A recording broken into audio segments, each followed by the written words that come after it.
का हो भौजी? का कहता नहीं देवर जी बोले। अरे 2-4 दिन से तोहरा के देखा तनी कि बड़ा ही मने मने गच रहतारू हो।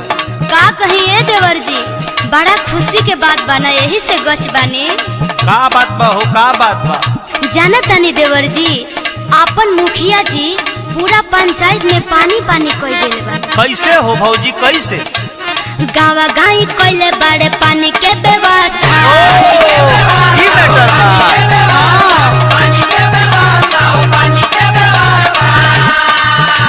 अतने ना ये देवर जी। औरू का हो भौजी, औरू का कर दिल मुखिया जी तोहरा के? मुखिया जी के पूरा सफाई पे ध्यान बा आजकल।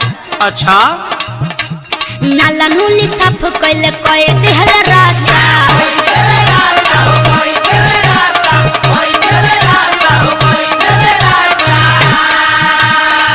हाँ तो भौजी तू ठीक कहतारू, हम देखनी है तोहरो गली बड़ी चिकन लागतिया।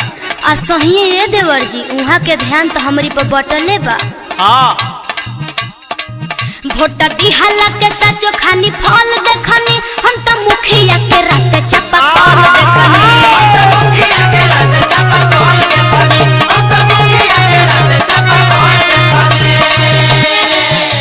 ए भौजी, का है देवर जी?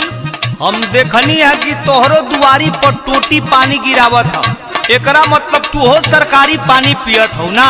हाँ ये देवर जी। ए भौजी, का? अरे अतने ना, मुखिया जी औरू कुछ बाटत हवन भौजी, अहिला सुना।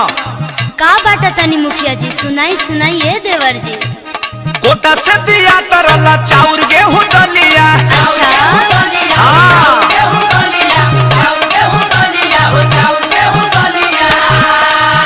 अतने ना भौजी, घूमी घूमी पूछत रहले भौजी लोग से हलिया।